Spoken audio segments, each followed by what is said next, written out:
Welcome to Noona Your Business, episode 1. OMO, we started a podcast. We are your host, Becca and Megan, and I guess basically we're just going to jump in. So Megan, what are we doing here today? Getting to know you. Yeah, getting to know you, letting you get to know us, I guess. Mostly you'll just learn about us. Yeah, and we thought we would keep it pretty basic today. So for anybody who has no experience with K-pop or K-dramas, we were going to cover all of our favorite topics. And if you're a longtime fan, you'll get to see what we're about and what we like, and hopefully relate to us on a number of topics and kind of relate to why we wanted to start doing this. Right. And hopefully you'll learn something too. Hopefully even longtime fans could pick up a thing or two. We know a lot of stuff. Not as much as everybody out there. Spend a lot of time on this. Oh yeah, I mean we know nothing and a lot at once. Yes. As I feel all people who like K-dramas and K-pop are. There's a lot to learn. Yeah. So today's podcast is brought to you by whoarted.com. Thank you for all of the podcast equipment. And we like to call this Afternoon of Delight. So thank you for joining us today for a little Afternoon of Delight. We hope you're having a great day. Megan, did you have a good Thanksgiving? I did. It was nice. And I feel like this podcast is so appropriate for Thanksgiving because there's so much to be thankful for, and the majority of the things to be thankful for are K-pop and K-drama related. And we couldn't really get into it at our family meals because they would have been annoyed. My family would have been super annoyed if I'd started talking about K-pop and K-dramas. I mean, I did anyway. I was going to say, I did too. My cousin was there, and she can totally verify that we still got into some K-pop and K-drama talk. So I thought we would get started today with just the W's, the who, what, when, where, why, hows of our podcast. That's a good idea. Yeah, so before we jump in, let's just get all of that out of the way, and then we can really get into the juicy stuff. I feel like just to introduce you a little bit to Becca, I'm getting ahead of myself, but she came up with the greatest outline ever for our first episode, because we have so much we want to talk about. So we are actually going to stay on topic today. We will try. Don't get used to that. No. We tend to bounce around a lot. We're everywhere. Yeah. But today... Today we will try to stick to the basics. So what is this, Megan? What are we doing here? This podcast? This is a podcast dedicated to fangirling out hardcore over everything we love, which is K-dramas, K-pop, idols, actors. We have a lot to discuss. And for anybody who doesn't know what those are, it's just Korean dramas and Korean pop culture. Music. And I almost hate the term, we'll get into that later, but I almost hate the term K-pop because it's very marginalizing. Yeah. It sounds like a teeny bopper. It does. So people just call any music out of Korea K-pop, and it's not, I don't think it all can be called pop music. Not at all. It's a great mixture of hip-hop, rap. They're great indie bands. Yes. So many good. There's so many good good artists, but yeah, just in general, people are referred to it as K-pop. Because in America, I feel like we know Gangnam Style, and then so people are like, oh yeah, it's K-pop. Which, nothing wrong with Gangnam Style. No. Great tune. Mm-hmm. But that's all anybody knows. That's all anybody knows. So there's so much more to it than just that. Which, if you're listening to this, you probably know. Yes. And good for you. Yes. There's probably even more than you realize. So what can you expect with our podcast? Obviously, lots of K-pop and K-drama talk. A lot of humor along the way. Nerding Megan's out. one of the funniest people I know. And Becca's one of the funniest people I know. So we try to inject humor into as much because you have to have a sense of humor about some of this stuff too. I feel like, especially with K-drama plots, they're delightful and wonderful, but sometimes are bonkers. They're cheesy. They can be over the top cheesy. Just like any show, but right. I mean, there are some tropes in K-dramas I'm sure we will talk about a lot. Like, I was just talking to my boyfriend last night about a freeze frame. How much I love a freeze frame at the end of an episode. A freeze frame at the end of an episode. There's nothing more satisfying, but it's also the silliest thing. Many freeze frames. I think at the end of our podcast, we should take a photo. We should freeze frame after every podcast. And then we we'll have post to make it dreamy colors, sunset colors. It'll be beautiful. And then we need a really good jingle, or not a jingle, but a beautiful... It's going to go down. OST. It's going to go down. That's a great idea. So along with our podcast, we are building a website, noonayabusiness.com.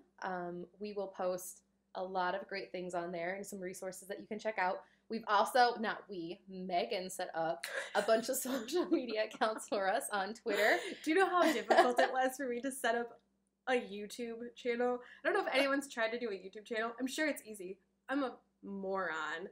I changed my entire personal Gmail profile to Noona Ya Business Podcast, and I have people be like, hey, who is this? Because they didn't recognize my name.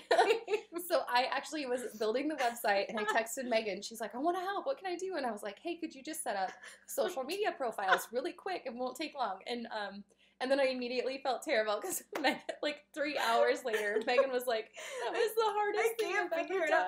Becca built a website from scratch. She hand designed our logo.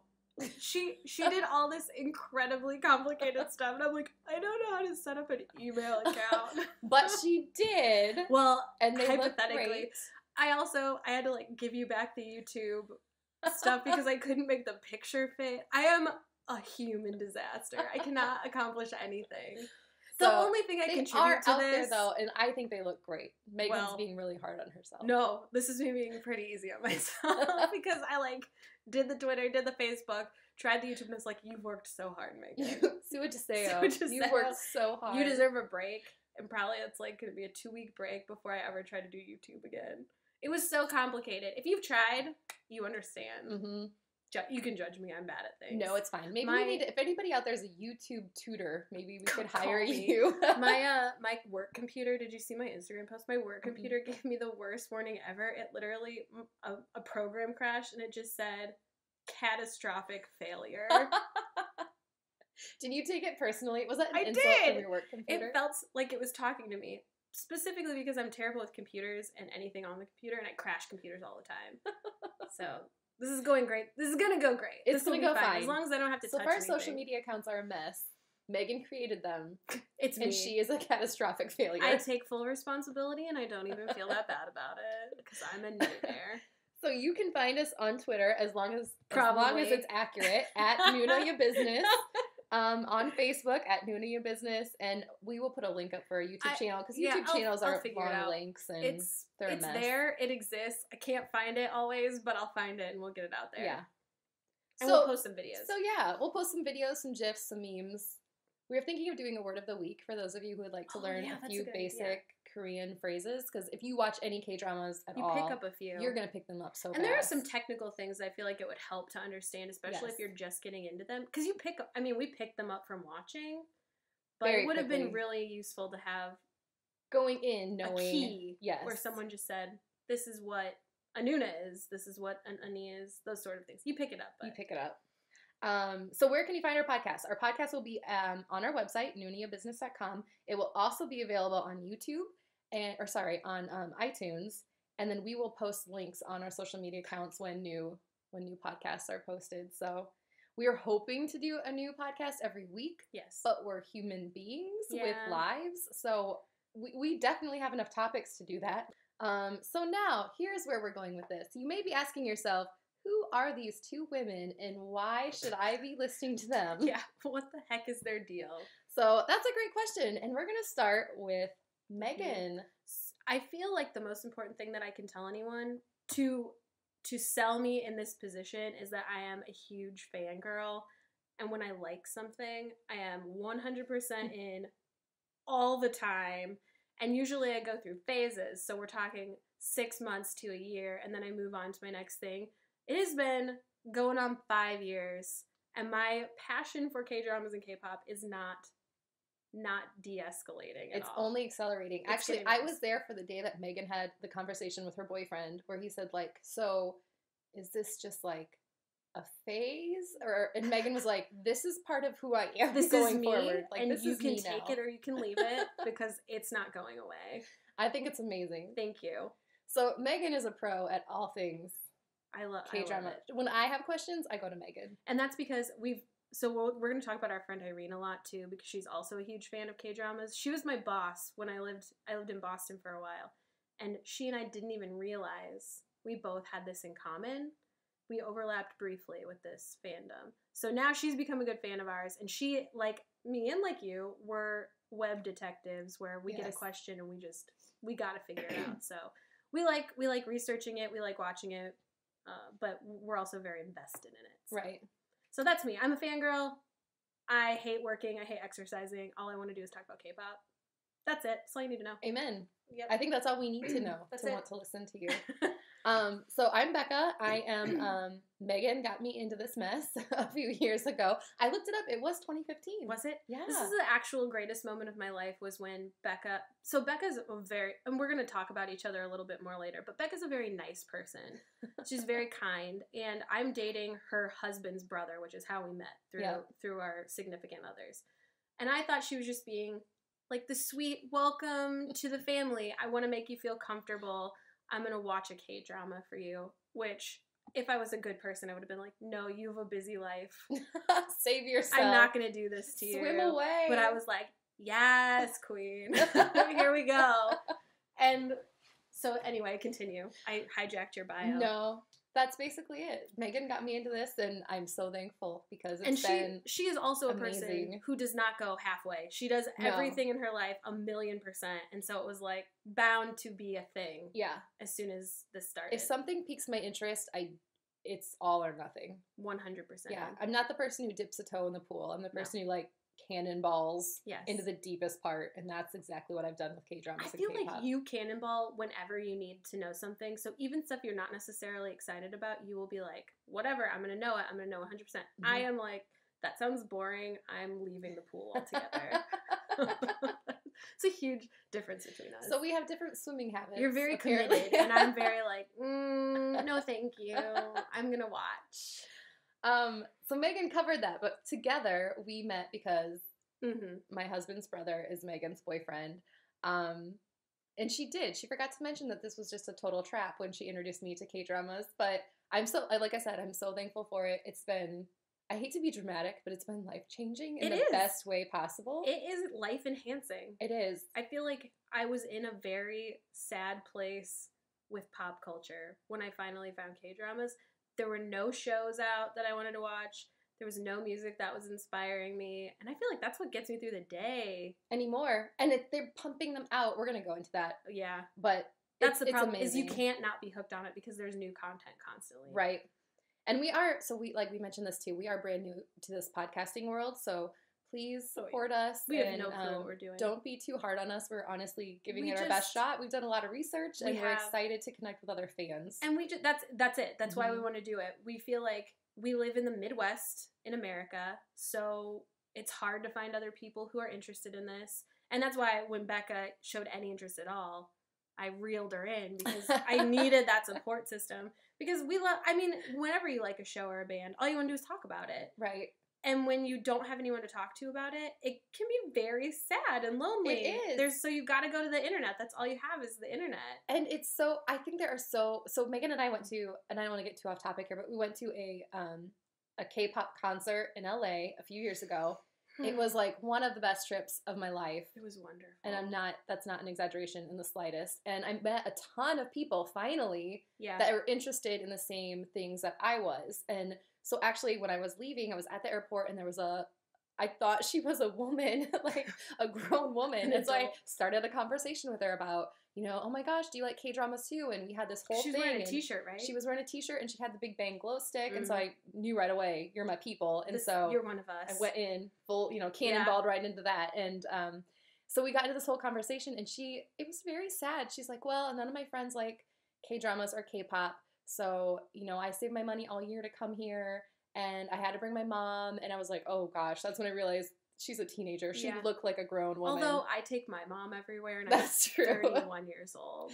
But this girl was so sweet. And I just thought, oh my gosh. I think that's when we started the podcast conversation because I realized there are so many closeted fans. Who have no one to talk to. Who have no one to talk to. And they have to watch these alone, at night by themselves because nobody that they live with has any interest in them. And I feel like best case scenario in my life outside of you and the couple other people I can talk to about it, which our significant others are also very supportive of this. Oh, yeah. Yeah. They will listen to us. They will watch shows with us. They'll watch videos with us. We're super lucky. Mm-hmm. But even my coworkers, who are fine people, think it's funny, kind of. Like, they don't take it seriously. Right. They sort of tease it's kind me of a about joke. it. Yeah. Like which today, is fine. At least they're accepting of it. Yeah. For today, BTS is on Ellen today, and I'm going to take my lunch break to watch BTS on Ellen. And they think that's, like, hilarious. Megan's gonna watch a boy band, and I want to be like, no, sit down and get educated. Yes. But I can't do that. So this is where we're going to vent about stuff like that. We're going to talk about the stuff that we love. Hopefully we'll start engaging with anyone out there who just wants to chat about it. Anybody who's listening, we genuinely want to connect with you. We do. Genuinely. There's so much to say. There's so much to say, and there's so much to learn. I feel like everybody that I meet that has any interest in this teaches me so much. Oh, yeah, and we want to know so much. We're going to probably ask straight up questions, and hopefully somebody out there can answer them for us, because while we know a lot about what we know, it's such a huge world of information. Right. And it's never ending. Desperate. It's always changing. Yeah. We love it. We are so passionate about this. So now that you know who we are, why should you may be saying like, well, why should I listen at all to what you girls have to say? Yeah. I do feel, I don't want to like brag, but I feel like we're somewhat qualified here. So I'm going to boast about Megan for a minute because she won't boast about herself. Megan, my good friend here, went to school to study film writing and television production.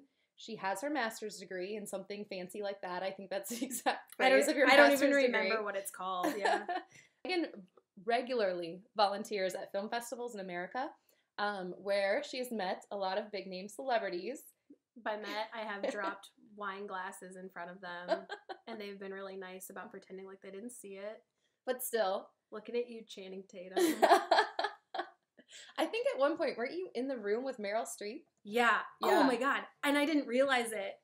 It was bonkers. Yeah. She is effervescent. See, I'm telling you, Megan has her credentials here. I've like literally, she said met. None of these people, no, I didn't. I was in rooms with them, serving them food. I feel like I don't feel like a lot of people can say that they've done that. It's really fun, and I love movies, so that was. She's a huge buff in all areas pop culture. Also, Megan is a writer. She works in news. She's a writer, producer. She does everything really. Yeah. She's won an Emmy, but I think legally I have to call it a Midwest Regional Emmy. A Midwest Regional Emmy, but I can prove it, and I will post a picture because she would never post a picture of it. So. I will post a picture someday to prove we'll tell the story about the Emmy, because that is also K-pop related. It's K-pop related. It was one of the best nights of my life. I skipped it's not even the Emmy ceremony to go to a K-pop concert, and I don't regret it at all. It was like the best night of my life. We had so much fun. We could do an entire podcast on that, and I think we might have to. That whole trip, I feel like look forward to it because it was pretty epic. It's got to go down. So she does. She has a real gold Emmy in her possession, and it's amazing, and I hope someday she lets me hold it again. She's extremely talented in everything that she does. She knows her business, and as you can tell already in this podcast, she loves K-pop and K-dramas, and she is the one who got me into this whole just life-sucking trap of pop culture from Korea, and I love all of it, so I'm very appreciative. I'm very appreciative.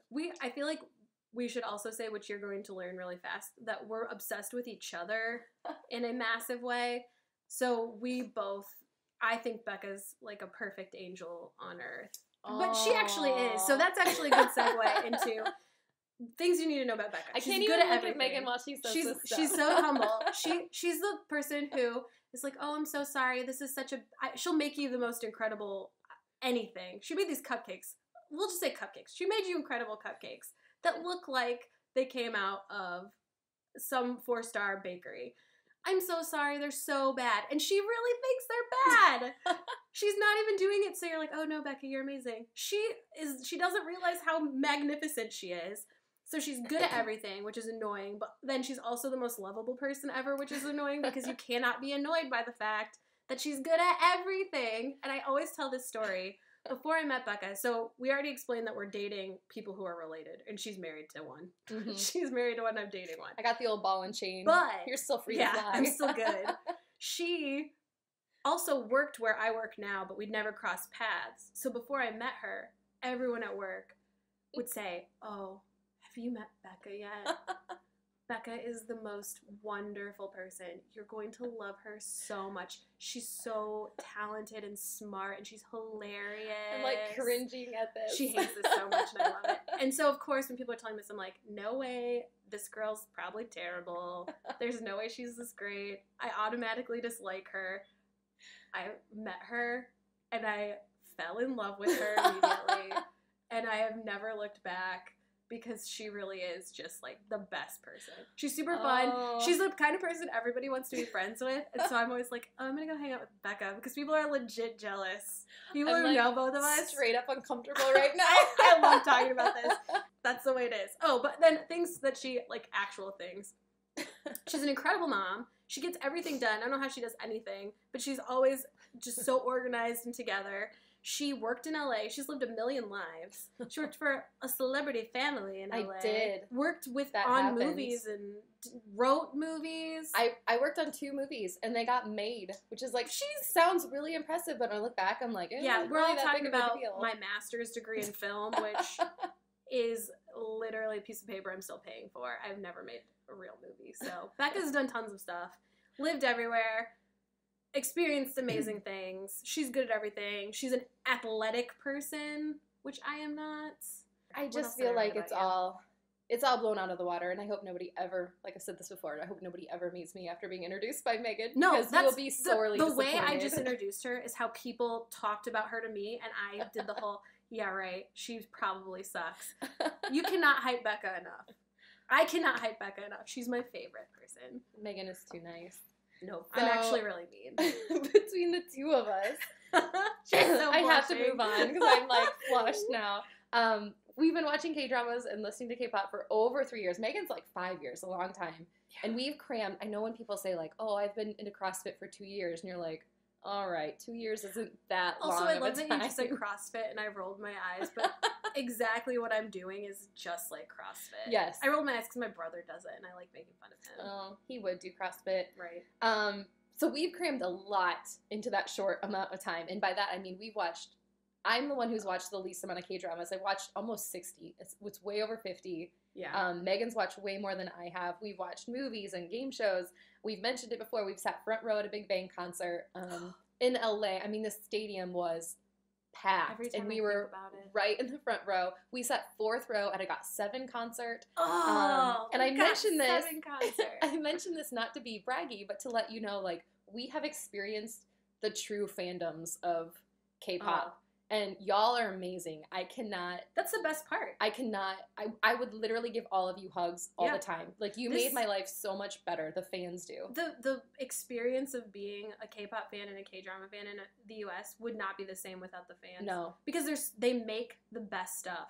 It's amazing. And they were so, I mean, we'll get into that. They're cool, too. Everyone's so cool and funny. Everyone was so friendly. Like, we got this high-touch pass, and I don't want to get too far off topic. My God. We got a high-touch pass for Got 7, meaning that after the show, we were allowed to stay and, high five everybody. I've never been more nervous. I was so nervous. And so we got to the show kind of late. I don't remember why. Security or something. Yeah, we sat down, and this wonderful, delightful girl next to us was like, hey, guys, where are your bracelets? If you're sitting up this close, aren't you part of the high-touch group? We had no idea. And we had no idea. I mean, we literally would have gone the whole show and then gotten kicked out because we didn't have these bracelets, and we had no idea. We had to go get them. And that's my experience with everyone. And I know that it can get kind of heated online, and that fandoms don't always get along. Scary. Yeah. But the people, I just feel like I've met so many cool people, and people online are so funny and helpful. And the reviews, people are so passionate about writing reviews for shows, which has helped me a ton in trying to find what to watch. I couldn't be more grateful. We love all Tumblr, of you. Everyone on Tumblr, you're my heroes. Tumblr was great. Any of you people on YouTube who make the fan-made vids, oh my God, you are my favorite people. Do you know that I started exercising? I hate exercising. I started doing yoga because I'm getting older and my body hurts all the time. So I started doing yoga, and the only way I can get through it is I just turn on try not to laugh videos for different groups. Oh, yeah. And I can get through my grueling 20 minutes of yoga 3 times a week because I just watch the try not to laugh videos while I do it. I love this. I'm the opposite. I try to do 30 minutes a day. I don't know how. But I can watch 30 minutes of try not to laugh videos a day. But that's the thing. The only way I can get through my 30 minutes a day of Beachbody on Demand is I mute it and I blare K-pop as loud as it goes, and that workout goes by so quick. So see, we're giving you life advice here. How to be a healthier human being. How to hack exercise. Yeah, how to hack exercise with K-pop, Becca, and Megan. Just be fit and don't have to exercise. That's I wish the way that it was goes an down. answer. So what exactly does Noona Ya Business mean? Well, I'm going to tell you guys. I'm going to brag up Megan here. It was her idea. And which it's because Becca's pun savvy totally rubbed off on me because this girl's good at puns. I love puns. I love puns so much. So the word Noona is actually a Korean word. It's used to describe a girl who is older than you. Yes, before we get blasted online for this, we know that it's for a man to use for an older woman. But the opposite there is Unnie, and it's like the worst word ever. We were bad at saying it. Unnie or business still kind of makes sense. Yeah, we can do that. But Becca and I both have younger brothers. Yep. So we are Noonas. And both of my spouse and her boyfriend are both younger than us. So it just made more sense. We are just Noonas. Also, we are into 20-something K-pop dudes. So we're Noonas, man. It's a sad reality. We're into everyone. And that's, so it also could mean older sister, older friend if you're close to them. Older girlfriend. And that's what we want to be to everybody. We just want to be your older friends. We'll be your Unnies. We love it so much. We really want to connect with everybody. So we want to be a trusted friend that you can geek out with because, spoiler alert, we are humongous nerds. Yeah. And to prove that, I am going to admit that at one point in my life, I was part of a font fan club because I like graphic design, and I don't think there's anything more nerdy than that. That's probably the nerdiest thing about me. Becca asked me to think of something nerdy about myself, but I think everything I like is really cool, so I couldn't think of anything except for I've got a weird thing with cats, which is as I've grown into being a cat person. I love dogs also before, again, people judge me. But I got this thing. I really like cats. I'm full-on cat lady at this point. They are my life. I think it's a beautiful thing. So the cat thing is kind of nerdy. And also the other thing I thought of is I collect antique teacups, and sometimes I drink tea in them by myself with my cat. So that's the only way I'm going to picture you from now on when I'm texting you. Like, I seriously, alone in a robe. That's how I want everyone to picture me. With 12 cats on top of you. 12 cats, a big old pot of tea, and my fine china. I'm fine with that. Thank you. So we also chose, obviously, that's the word Noona. So Noona Ya Business, we chose that because we get some pretty off-the-wall reactions. And if you're a fan of K-pop or K-dramas, I'm sure you've experienced it too. When somebody asks you what you like and you tell them, I'm a fan of this, just some of the reactions they give you are just... Which I don't know why, because to me, and we will talk about this all the time because I still can't deal with it, this is not weirder than anything else people like. No. Dudes, women and men, all over our country play fantasy sports. Yes. They have pretend sports teams, which, do whatever you want. I am far from a person who is going to judge anyone's hobbies at this point in my life, but I don't get why liking pop culture from a different country is weirder to people than a pretend fantasy sports team. Again, we're not knocking it. Both of our significant others do it all the time. But I tried it. I do not feel that this is any. And a lot of times people are like, well, why do you watch that or listen to that if you don't understand the language? And I'm like, do you listen to some American music? Some American music is so fast or over auto-tuned, you can't understand what they're saying anyway. Yeah. So I'm not sure why it matters. Well, and I feel like even if it was just something that was... My parents watch Swedish shows all the time. That's weird to me, too. I mean, they don't speak Swedish, but they watch Swedish shows all the time.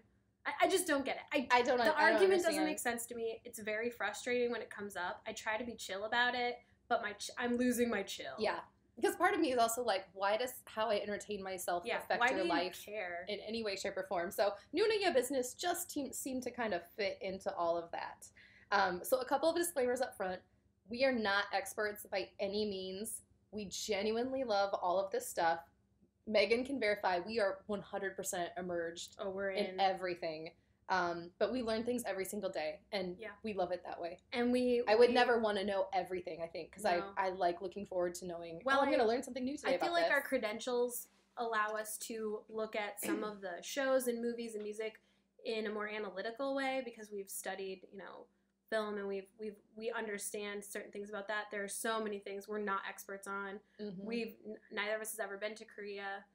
Wish we could go. Fingers crossed. I want to go so bad. Yeah. We can't speak the language. I tried buying Rosetta Stone. It was a huge failure. I'm terrible at language, though. I took Spanish. We had to take it in grade school in my public school system. So I took it for upwards of 10 years, and I can barely introduce myself. I'm horrible at languages, but I tried was the thing. So we're not experts in that sense. Mm-hmm. We just, there's so much we don't know, but we really care. We care deeply. We do.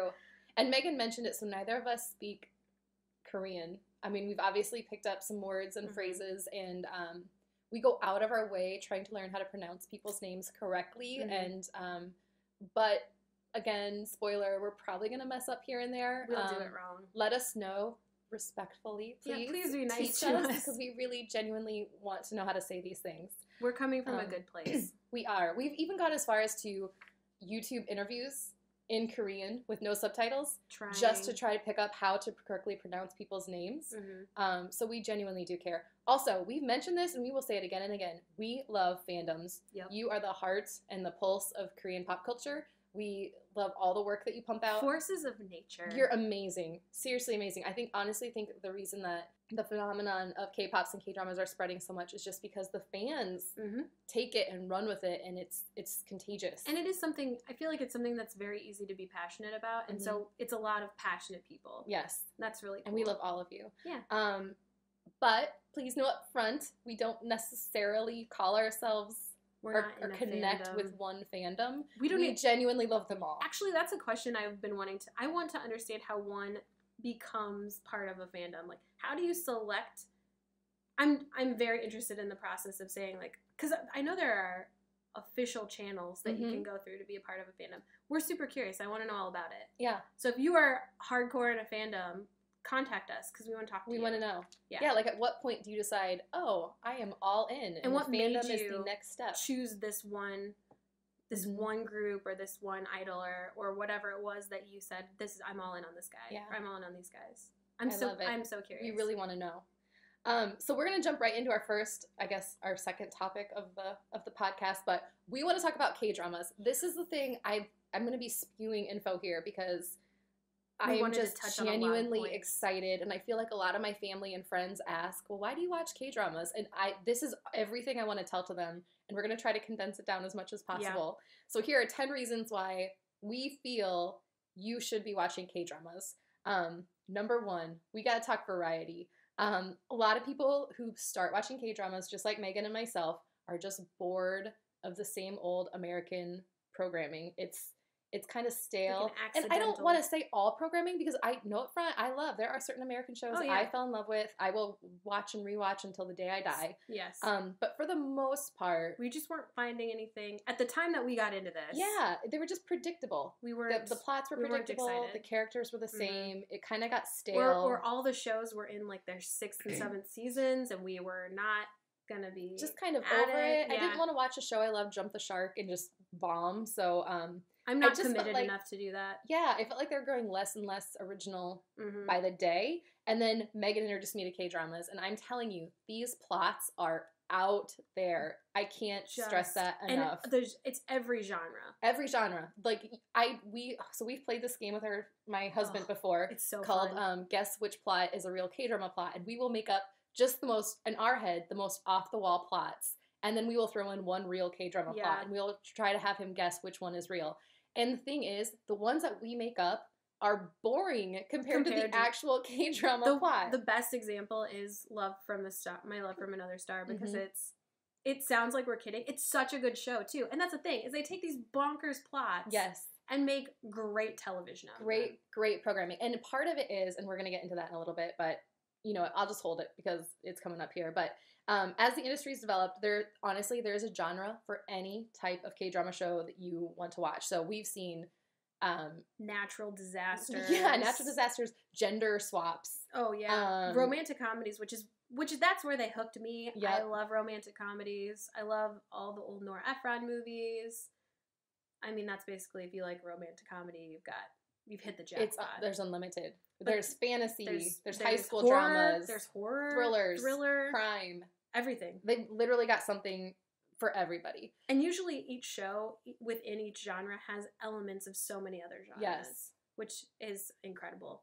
They're great. I know somebody this weekend asked me for a suggestion for a K-drama to start on, which is so much pressure. But I was like, well, what are you hoping for? Like a romance or a drama or a comedy? And she said comedy. And literally, like, the top 5 comedies that I thought of, I was like, well, they could also be so many romance. Options. One could be a thriller. Like, there's so many. They're all wrapped up together, but the variety is there. And if you're looking for something different, trust me, K-dramas have got you covered. Yeah.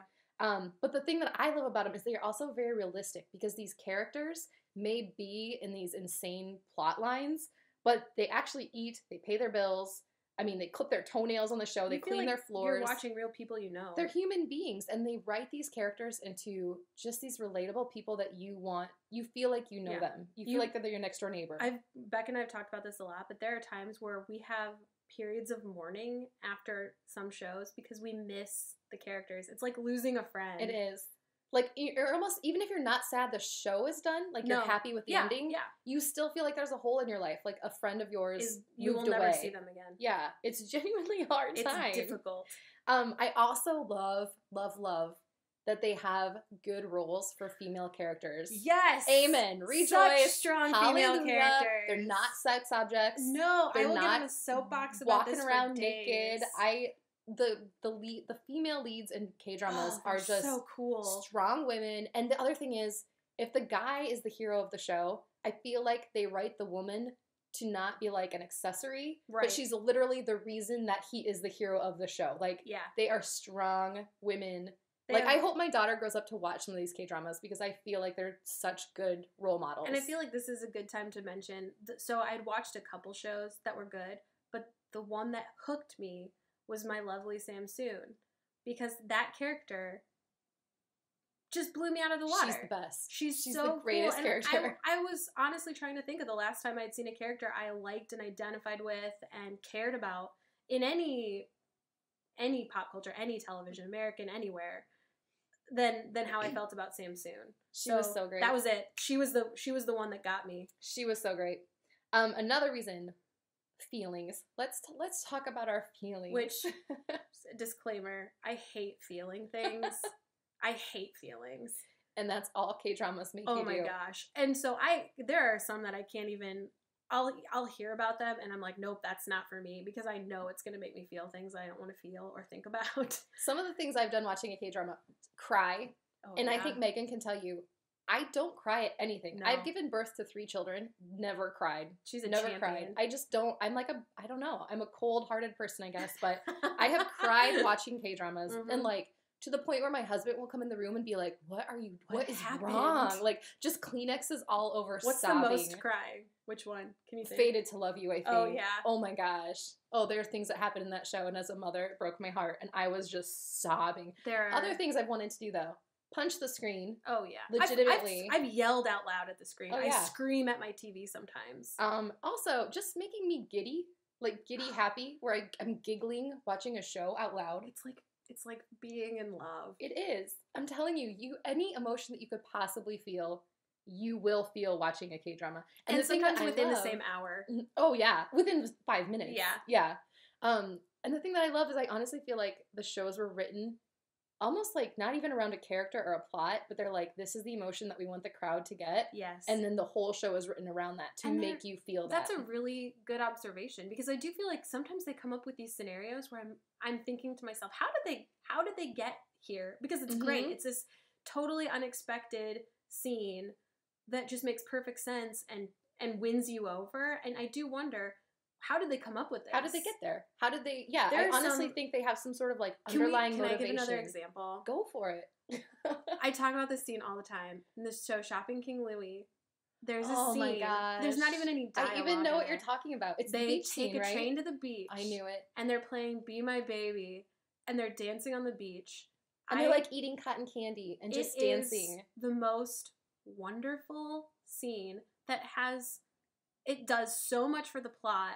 So little happens, but I feel like it is a moment. It was a perfect moment, and whoever thought of that scene, yeah. I will sometimes, when I just need to be cheered up, I will just turn that scene on and watch it. So Megan watched that show before I did, and she kept warning me, there's a scene, and it's on the beach, and that's all she'd tell me, and she's like, it's great. It's like the greatest scene I've seen in anything. It's beautiful. That came out of any country. And so when I finally got to that scene, I was like, oh my gosh, I think they're at the beach. And I was like all amped up for like some sort of romantic dialogue or some grand gesture. It's not. It's just 2 human beings who genuinely enjoy each other. Beautiful characters. And they're just enjoying time together at the beach. There's no dialogue. It's just this music, and it's funny, and it's cute, and it's romantic, and it's the most beautiful, happy perfect scene ever. It's and realistic. It's so, I believe that people have experienced this moment. Yes. It's, I love it so much. I love it so much. So the fourth reason, Korean dramas are binge-worthy. Yes. So Korean dramas, if you aren't familiar with the anatomy of a show, they are very short. They're short episodes. Mm-hmm. They're usually about, it depends what you're watching. If you're watching like a web, it might be 15-minute episodes. They're a little but shorter. Some of them go up to, normally they're about an hour. Some are 2 hours. It just depends. But each episode, no matter the length, a typical series only runs like 16 to 20 episodes. I mean, some are a little less, some are a little more, but most shows are right in there, and that's it. You get one season, people, of 16 episodes, and a show is over. And at first, that really threw me off guard, because I almost got mad, and I was like, I want more of the show. Why is there only one season? I was like legitimately upset. But it's perfect, because the writing is perfect. They planned it out perfectly. Yeah, it's like the perfect story. You get closure. The characters develop. It's enough time where you get emotionally attached to these characters and get to know them and love them. But then the show just wraps up nicely. Like you said, you probably have a mourning period, but then you get to move on. The way that it's distributed is different too, because most networks will do 2 episodes a week. So if you're watching week to week, which some people don't, my mom, which we'll get into her, she's a whole nother story. She's the one who started all of this. But she will watch shows that are already out because she has trouble watching week to week. I love week to week because it suits my lifestyle. So I watch them as they're airing, but I get 2 every week. So I don't have to wait week to week for one episode. Right. I get 2 full hours of story every week. And that's perfect. It's amazing. And the thing is, every 3 months or so, a whole new batch of shows comes out. Yeah, and you're from bombarded. All these different networks. So you'll have like 3 weeks where you're saying, there's just nothing to watch. And then suddenly you're like, I'm so behind. I cannot keep up. I'm so stressed out. It's so overwhelming. And this has been happening for decades. So there is seriously an unlimited library out there. 4 or 5 years in, we are just getting to the point where we're occasionally struggling to find an older show we either want to watch or haven't watched, because we've covered a lot of the classics between us at this point. I think so, but still, I know that the pool is deep, and I'm just kind of floating at the surface. Doggy I know paddling. That. And I've mentioned we've watched like 60 shows, so you know how many shows are out there and available there. And when we started to list how many shows we watched, it was seriously like, oh my god, when did I do this? I know. I feel like when did I have children? When have I had time to do all this stuff? I don't know what I'm doing with my life. So another great reason you should watch the culture. Yeah. It's a great way to learn about parts of the world you know nothing about. And it's not just Korean culture, which obviously is a huge part of it, but it's just Asian culture in general. Yeah. I feel like you learn all about the customs and food, how they live, the history. Like we said, we can't speak the language, but I feel like I have a very deep appreciation for the language. I love the way it sounds. I find it to be, that's another thing. People are like, why do you listen to Korean music if you don't know what they're saying? It sounds great. It's beautiful. I just love the way it sounds. People listen to French music all the time. They're like, oh, it's the language of love. Exactly. I think Korean is the language of love. I think Korean's beginning to be the language of love. It is much prettier in my ears. So. And I'm telling you, I don't want to sound, I feel like I was a sort of worldly person before I started watching K-dramas, but it has opened this whole new door to me of there's so much out there. It has renewed my interest in traveling and other cultures, not just Korean culture, but all cultures. And you become more invested in current events, I think, because you do become invested in, at least I've become invested in South Korea as a country. Yes. I want to learn about the geography. I want to learn about all the different parts of the country because I see all these incredible images of all these different parts, and I'm way more aware of what's happening there on a political standpoint. You just get invested in another place, and that's always healthy. It's amazing. Yeah, we've learned a lot. Very educational, to say the least. Another great reason, these shows are innocent. So I am a mother. I have 3 children. It got to the point where I could not even put basic daytime programming on the TV with my kids here without them asking me some sort of question about, is this a bad word? Or why isn't she wearing, a middle to her shirt? Or, you know what I mean? Like, there's just so much. Is that person dead? Widely accepted, I guess, on TV in America. And in Korea, it is not. No. It is not that way. It's not that way at all. It's definitely, it feels like there's not the gratuitous stuff. There's not gratuitous violence. There's not gratuitous sex. Which sometimes I'm like, oh my gosh, you gotta give me something. You almost wish here. it would happen, but for the most part, I feel like the shows satisfy my needs for affection. Yes, I think they're but it is just different. It's like shockingly they're not innocent. doing like especially violence. I feel like there's just so much unnecessary violence, and it gets almost to the point where I'm desensitized to it, and that's not the way it is. I feel like there's always a plot point for if something bad happens. Exactly. Okay, this is a big one. Another reason you should start watching is the eye candy. I am not a person to sit here. I've never been a fangirl of anything. I never went through the New Kids on the Block phase, through the NSYNC phase, through the Backstreet Boys phase. We do not have that in common. No, Megan was hardcore in those things. I am the most boy crazy for celebrities person ever. I have never been. Oh. Until I started watching K-dramas. And I don't know, it sparked this fire within me, I guess, where I'm like, it's okay to admire partially because so many characters are written so just perfectly. Appealingly. Yes. Yeah, I feel like that's where it starts, is the character is perfect. And so you're like, oh, this guy's perfect. And then there's a new character in a different show who's also perfect. And you just get hooked. It's overwhelming. But really, though, and the thing that I love, and again, it really caught me off guard at first, is these people are beyond beautiful. Like, almost seem not real. They're so beautiful. But the actors and actresses are not afraid to take these roles where they look terrible. And by terrible, I mean they look like me on my best on a good day. But still, I mean, they're not afraid to act like an idiot or fart on TV. You know what I mean? Yeah. Like, there's just certain things that I think an American celebrity would never do. They try to look too cool. Yeah, and Korean celebrities are like, no, it's for the part, it's for the script, it's for the character. It's great.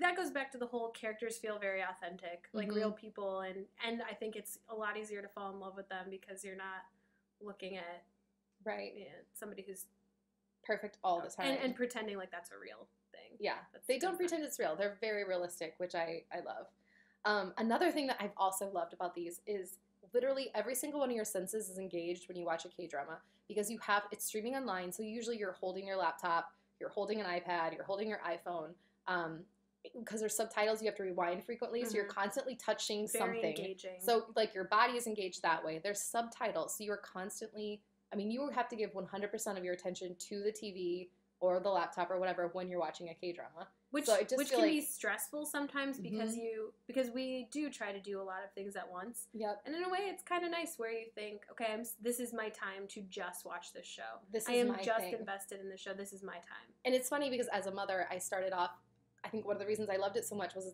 it's the only thing that I have for myself. Yeah. Like, I get to go for 1 hour a day, whether I'm on the treadmill or lying in bed at night, and this is my thing. My kids don't understand it. They can't see it. I have headphones in. But it's funny because it's evolved so much where it's like my kids love it now. My husband I've caught him many times where I will fall asleep and wake up and he will be watching the show that I was watching. Like, he'll be watching the TV, and then he may even clip in like, hey, did you see that? And I was like, no spoilers. Like, what are you doing? Great part. So, it's definitely like a vacation. But the other things, like the food, you feel like you're constantly eating when you watch K-dramas. Like, the food is amazing. They eat in every episode. The fashion, it engages your senses. It has totally rejuvenated my interest in fashion. It's amazing. Megan dresses regularly like K-drama characters. Even when I was watching Reply 1988, I was dressing like 1980s Sunduk. Like, I love the way they look, and I get so inspired by it. I'll have to do an outfit of the day when I dress like a K-drama girl. I think you should. We'll have to post pictures, so I feel like that happens pretty regularly. It's silly, but I can't help it. And then the soundtrack. So you are totally also overwhelmed in the audio department. And they do original music for every show. Basically, every show has an original soundtrack. And I love it. There's normally great. Like one song that they only play it in like the pivotal moments, and they'll play it in every episode. Yeah. So when you start to hear that song come in, you're like, oh my gosh, oh, something's gonna happen.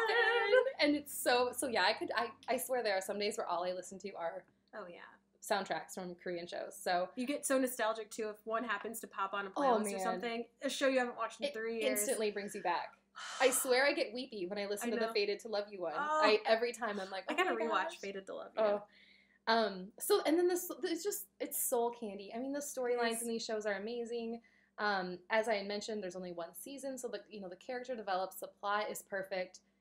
They're cheesy sometimes, they're definitely, but in the best way possible. Yeah, I feel like it's a sincerity over cheesiness. Yes. It's just they're trying, a lot of the shows are trying to connect with viewers on a very sincere level. Mm-hmm. And that's refreshing. And that's the thing, I think we obviously we're from America, so we're coming from American shows. I don't have a lot of experience with other shows. I watched some German shows in the past and a couple of French shows, but I watched everything. I just feel like there's just a lot of cynicism and snark in television anymore. And that's just I feel like the world feels that way right now. It's kind of a dark place. And I feel like I'm a pretty optimistic person, but Korean dramas they're just so sincere. And I feel like there's always an optimistic tint to every show. It doesn't feel hopeless. Yeah. It's a good escape if you're feeling hopeless. It's so great. They're just delightful. Mm-hmm. Basically, those are 10 reasons why. We sound so sad. I know. We're just really sad, and this is the only thing that makes us happy. That makes us genuinely excited about a lot of things. That's not true. We're very happy people, but K-dramas assist with that, I would say. They're just, they make everything brighter. Yes. Which I love. All right, we're now going to transition to our favorite topic, probably of all time. Ever. Which is K-pop. K-pop! Which we talked about a little when we started, and how we have a problem with the term K-pop because it doesn't encapsulate the many genres. It's so beautifully said. But we're going to call it K-pop because that's what it's called. That's just a general term. How people understand it is K-pop. And we have a lot to say. So we're going to start with, I guess what, so many good things. And we're still learning about the machine of K-pop because it is kind of like how 90s boy bands were formed. Yeah. They're a lot of groups are manufactured and kids go into a trainee process pretty young. Usually around 12, I want to say. And it seems like some questionable doings. Yeah. They have drive and they're in contracts. Yeah, and I mean, like, the one guy from Big Bang was talking about how he was a trainee and he was going to school at Daesun, right? I think so, yeah. He would, like, take a train every day. Oh, I think that was Sungri. Was it Sungri? Because he didn't live hours there. Yeah. To finish high school and then still train on the side, professionally, full time. Mm-hmm.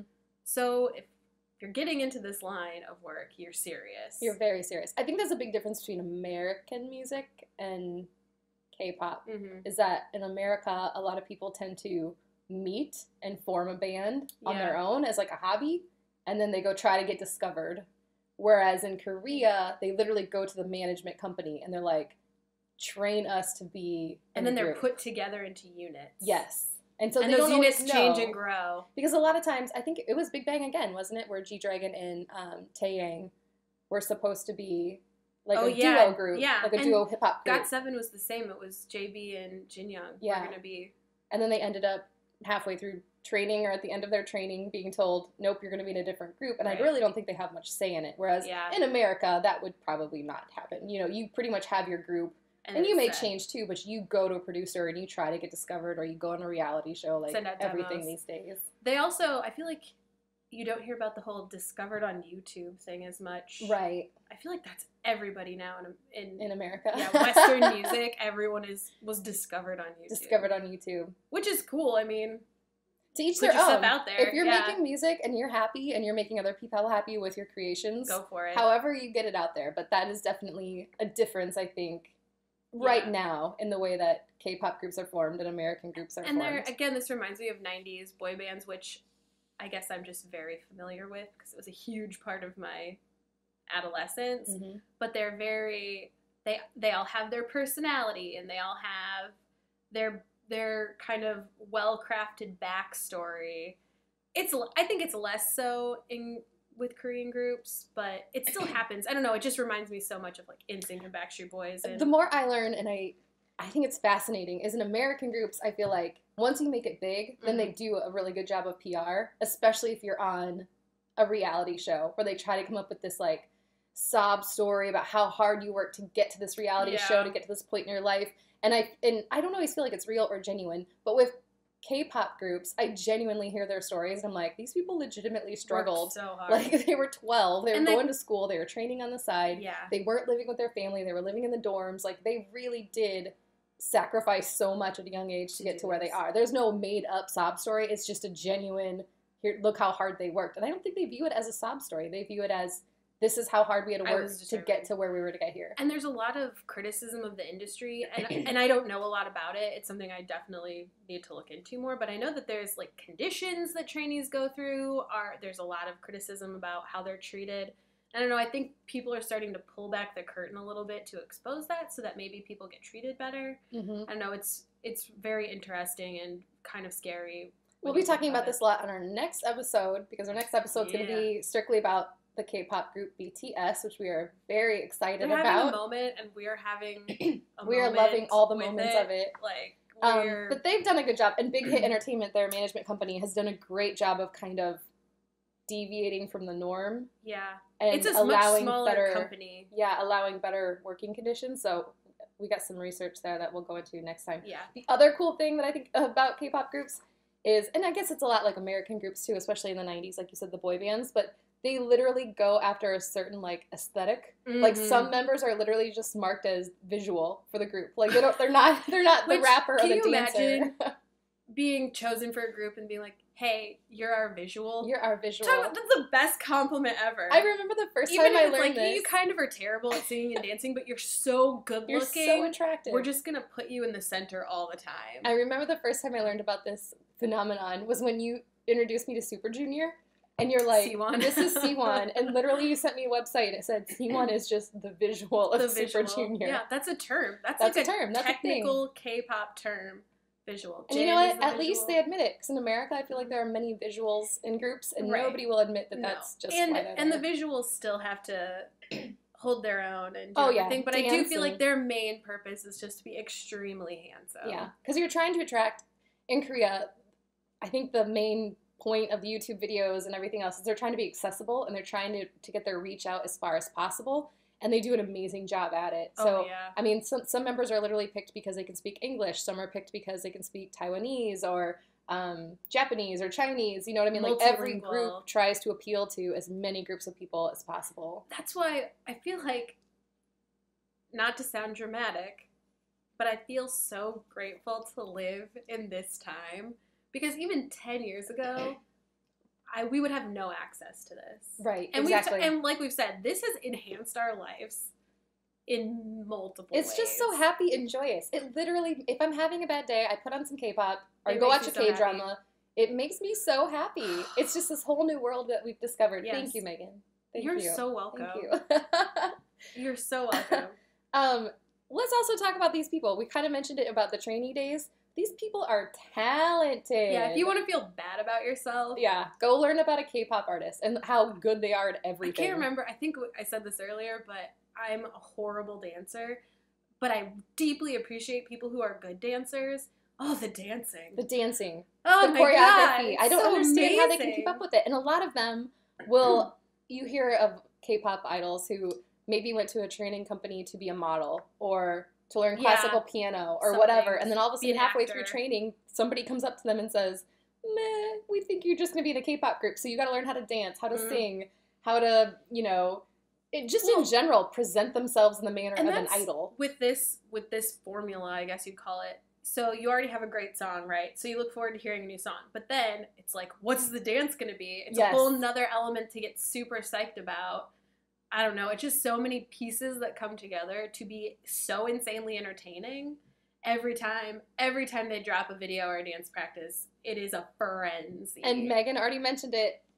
So they are accessible. Oh. All of them are so accessible. Yeah. And the dance practice videos are honestly, okay, so another big difference between American and K-pop.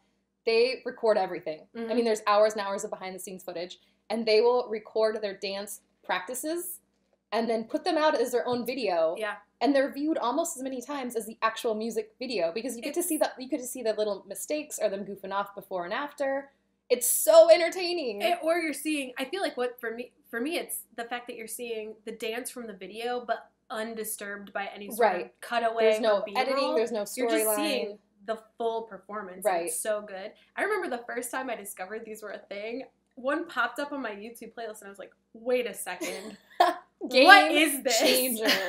So then it's another like black hole of content where, oh, there are hundreds of these videos. Hundreds. For different groups.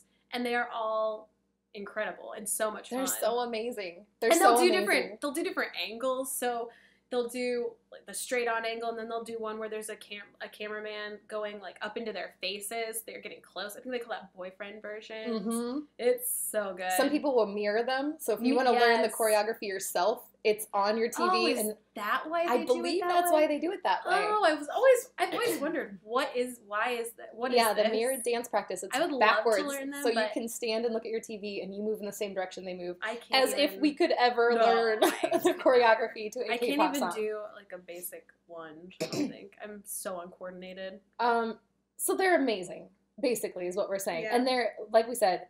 It's not just these dance videos and dance practices and all this stuff. They record everything. So the South Korean industry has done a great job of using YouTube to their advantage and just putting out all of this like behind the scenes footage. You can watch how music videos are made. You can watch the groups in their dorms just hanging out. I definitely think that's one reason certain groups get so popular is because they have their stage persona. So they're sexy and cool and talented and professional on stage, and then you see them behind the scenes and they're just goofy, lovable, dorky, just 20-something-year-old guys and girls hanging out. And mostly it's the guy groups. I don't see a lot of behind the scenes.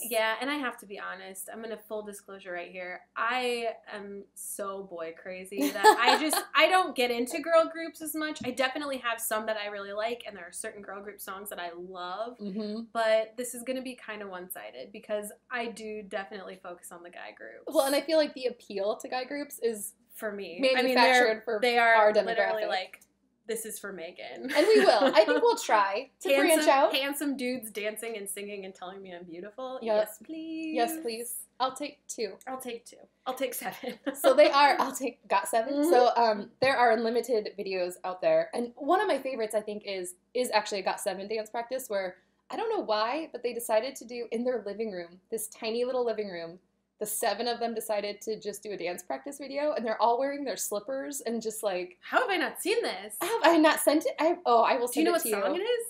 I can't remember. Girl, we got to do this. I'm going to send it to you right now. Yeah. It's amazing. And in the background, you can see like their mug shots. What am I saying? Headshots? They're headshots. It's like a dirty... Like, you can see their video games and their dirty laundry on the floor, and they're just there goofing off doing it. It's amazing. You definitely get a different glimpse of their personalities in dance practice videos. It's not always. Sometimes they are. And their dogs are in serious. it. Oh, their dogs are in the... Oh my gosh, it's so cute. I have never seen this. I'm feel sending like a failure. To you. So now I feel like this is your area of expertise, Megan. Let's talk about the music videos. Oh, can we? So I fully 100% believe I got into K-pop for music videos. I love music videos. I grew up loving music videos. I'm fascinated by them. I wish that I could make them. And again, I think it goes back to, you've said this before, there's an extreme lack of that. It's just not happening in our culture. Yeah. Or music videos now are kind of, I feel like they're fine, but they're more, and again, this is generalizing Western music. They're more just a vehicle for products. I feel like a ton of advertising in music videos. They're just, or just people walking around. I don't know. It's like a star vehicle. There's no story to it. K-pop music videos go so far beyond that. It's amazing. I feel like they put tons of money. That I'm missing. I'm missing that production from Western quality. Music. Yes, and I could just sit and honestly, it's gotten to the point where I analyze videos, which some groups want you to do that, and they do make them really complex and they do connect them. Some of them are just darn fun, great, entertaining, beautifully put together, well choreographed, well thought out videos. I could honestly talk about this forever, but basically, I don't know if I mentioned this before, so I got into K-pop because I thought Top was hot as an actor. I saw him as an actor first because I started with Kdramas, found out he was in a group, YouTube searched him, and the Doom Dada video came up. If you have not watched the video for Doom Dada, it's gonna change the way you perceive everything. But I saw it and I was just like, what is this? Is there more out there like this? And it was just a spiral from there, because then you get into Big Bang and they have great videos, and then you find all these other groups with incredible videos, and there'll be multiple types of videos sometimes. So they'll do like a music video in the traditional sense, and then they'll do a great dance version. So Super Junior, I'm going to put this on, we're going to put lists up of some of our favorite videos. Mm-hmm. Super Junior's song Devil, they have two versions, the music video version and the performance version. Oh, the performance version. It's just so great. I wish you could all see Megan right now. She's I'm animated, and her arms are moving, and she's clutching her heart. And this is my favorite thing. I love K-pop music videos. There is so much to love. I just can't get enough of them. They are my favorite thing right now. And I want to give a special shout out. Like I said, I actually prefer usually the dance practice videos over the music, although the music videos are amazing and I could watch them all day. But I would like to give a special shout out to all the companies and directors who put together the one-shot music videos where it's just one continuous shot and they make no mistakes. Oh. There are so many K-pop music videos like that. Yes. And, okay, as somebody who's worked in film, I cannot imagine the amount of preparation. How exhausting. And the practice, and not just for the idols themselves, but for the crew. The cameramen. And the managers who have to be there and keeping everybody awake and alive. We will for sure be talking about the Save Me BTS music video next week, because it is life-changing. It is. It was the moment for me. That's all I can say right now. There were many moments, but I think that was the first song that really got me into BTS. I liked Dope, and I liked some of the older stuff a lot. Like, really, really liked it and would listen to it and watch the video. That video is great, too. But then I saw the Save Me music video, and I was gone. I've probably watched... That is among the 3 or 4 videos I've watched hundreds of times. So if it says on YouTube that it's been viewed 10.6 million times, I'm the 6. Megan is the 0.6 million times. I seriously will just sit and put a YouTube playlist of like one group, or some people put together really good playlists of videos, and I will just sit and watch them for hours, just gazing at them in happiness. I cannot wait to get into this. Like, we will probably have multiple podcasts on certain groups and our favorite videos. That's what we'll do. We're working on putting together some playlists of our personal favorite videos. I feel like we could do an entire podcast just talking about those. Let's do that. We're going to make a note of that. Yeah, that's a great idea. So our last thing that we wanted to cover today, I know it's probably one of our longer podcasts is the first one. We just had a lot that we wanted to get out there, but resources. So whether you've been into K-dramas and K-pop, or you're just maybe showing a little bit of interest and you want to know more information, there are so many great resources out there for you. The internet is your best friend ever. We live in a wonderful time. It's just the best time to be alive. So, like I said, the internet is your friend, and I often refer to Drama Fever as your fairy godmother. If you're watching K-dramas, Drama Fever, it's how I got hooked. I know there are many outlets out there, but Drama Fever has almost everything you need. Almost everything. Yeah, it's really such a blessing. It's such a blessing. So it is dramafever.com is where you can find it. They do have a couple different memberships. You can do a free one where you'll watch ads, or you can do a premium membership, which is what Megan and I have. We did the ads for like a year, and it's not, you put up with it if you like it, but then eventually we thought, no, we need more. If you're just dipping a toe, the free version might be the way to go. But that being said, memberships are extremely affordable. There's really no reason to not have a membership. It's pretty good. Yeah. I can't remember how much at the top of my head. I looked this up recently. I think it's like $9.99 a month or something. Yeah, it's and that's so the reasonable. One. Yeah. Especially if, I'm not watching anything else on TV, so I'm putting my money into a number of resources. Do yourself a favor. Cancel your cable. Just don't use your $150 a month cable and just pay $9.99 and just totally immerse yourself in the Korean world. And I promise you will not regret it. You won't run out of stuff to watch. I'll give you my address. You can mail me a thank you card later. So a Drama Fever also, you can watch it on your computer, your smartphone, your tablet. You watch it on your... Do you watch it on your Roku? I don't remember. Yes, I watch it on Roku. Yeah. Roku is what I have. So you can literally go to dramafever.com for more information. We love them over there. It's a great resource. So if Drama Fever was your fairy godmother, then Vicky is the equivalent, in my opinion, of Santa Claus. Also amazing. Also just amazing. Just as amazing. I feel like if I ever can't find something, I go to Vicky and I just feel like it pops up. And it's like, oh my God, it's Christmas every day. They definitely, I feel like the sites are competitors, but they do offer different things. They do. And I couldn't technically tell you what those things are, but I feel like I have subscriptions to both because I'm finding equally important content on both. Yes. So if you can afford it, it's worth it. The cool thing about Viki is they actually have software designed to let like volunteers translate all of these shows. Yes. So one of my favorite things to do, which I know I'm a nerd and I'm sure Megan can relate, is sometimes I will watch a show on Drama Fever and with their subtitles, and then I'll go over to Viki and watch the exact same show because the translations are just slightly different. I mean, it's still the same storyline, you still get the idea, but sometimes just the way something is phrased differently. It slightly changes the dialogue. It does. It almost makes it more amazing. It's interesting, yeah. Yeah, it's really interesting to see how, because obviously between languages you're never going to get a direct translation all the time. Because language is so nuanced. Mm-hmm. And it does. It just changes the tone, and I love it. I think it's great. Now I want to get into a whole conversation about translation and the implications of translation. This is what I studied in college. We're gonna have a lot of fun with this podcast. I'm really you can't excited. tell. No one's gonna listen because they're gonna be like, "This sounds like school. I hate it." So Viki, you can find that. It's just Viki.com. They're also syndicate and partner with like Hulu, Netflix, Yahoo.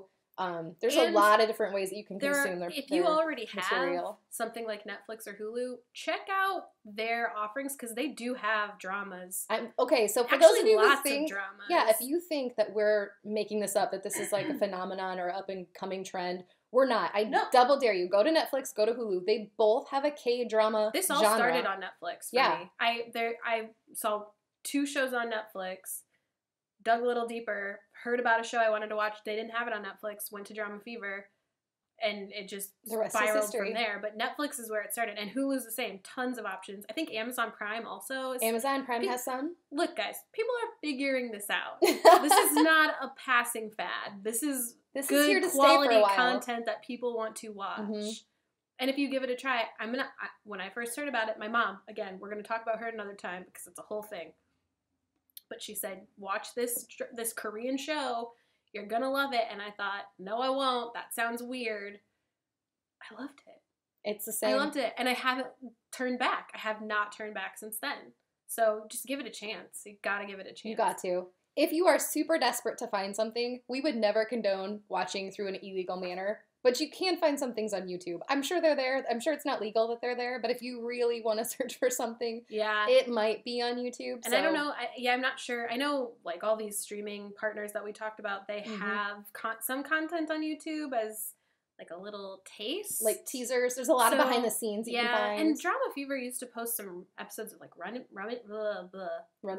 Man. And things like that. I don't know if they still do, but you can always look.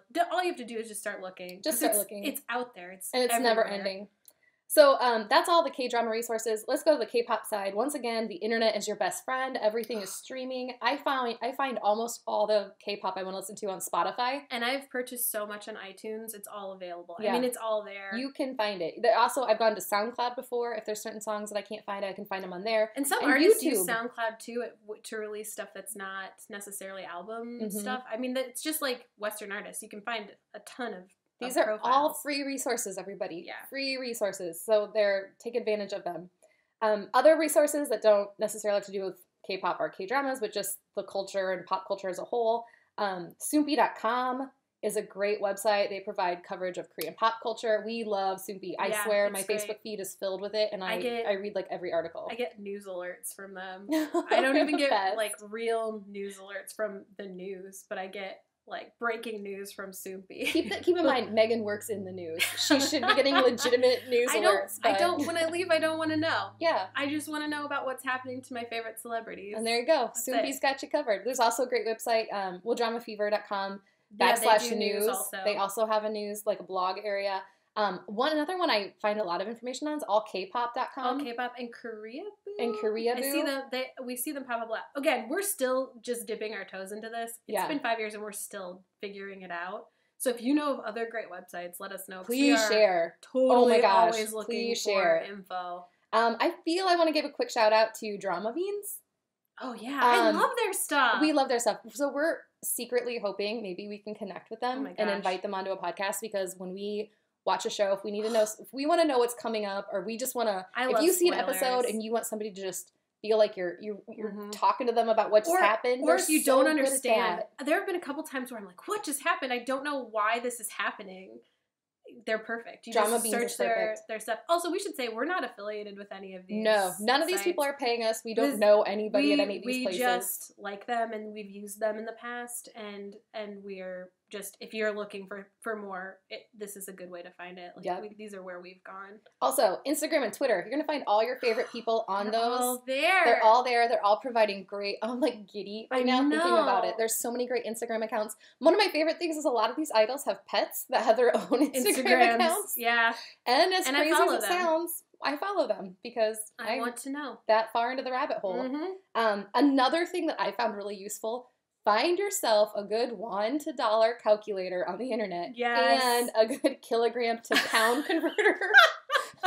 You can laugh, but there are so many times in a K-drama where they will mention something in kilograms, and I'm or they will mention like, how much did that cost? Well, it's only 2,000 won, or it's 10 million won. And I'm like, how many US dollars is that? So we do that a lot. Find that, pause it, go to your calculator. You would think we would have figured out the it's like rate at this point, but I don't know. I'm so bad at math. I can kind of guess, and I'm usually pretty close. Is this but right? I want to know the exact amount. Oh, see, if they say billion, I'm like, okay, I think that's million. And if they say million, I think that's it's like divided by 1,000. I don't know. I'm so confused. I'm always so confused. Don't listen to us. Just go get a calculator. Trust me. I'm so bad at math. So that's basically all we wanted to cover today. But we do have a small call to action. So if anybody out there is listening, mostly Irene, we think you're probably the only person who will listen. For Irene. We really do want to connect with you, so we have a bit of a challenge. We would love to know when and where you're listening to this podcast. So if you are feeling up to it, we'd love to know. So take a photo of yourself listening to our podcast, post it to Twitter, share it on our Facebook page. You can use the hashtag Noona Ya Business ep1. And we may have a treat for a lucky listener if we see anybody posting these. If anyone reaches out. Somebody reach out. We're so lonely. We really want to make some friends. If you have a question or a topic, please, I put for the love of Lee Min Ho. For the love of Lee Min Ho. Please let us know. You can share via Twitter, Facebook, or email us directly. I'm at Becca at NoonaYaBusiness.com. I am Megan at NoonaYaBusiness.com, just spelled the normal way. Just spelled the normal. Megan. Oh, yeah. Do I need to explain how to spell Becca? Becca. People are always trying to throw a K in there. Girl, I know. I don't understand it. But anyway, that's our podcast for today. Thanks for listening to Noona Ya Business with your hosts, Becca and Megan.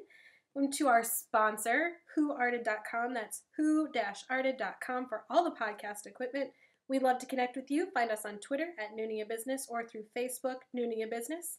Please leave an iTunes review, and we are extremely excited about next week's podcast. Extremely excited. We will be discussing the one, the only, BTS. Which, again, we will have a lot to say. An abbreviation. Not behind the scenes. Not behind the scenes. We'll be talking about that. We are super psyched. So, see you next week. Yep. Thank you for joining us. Bye.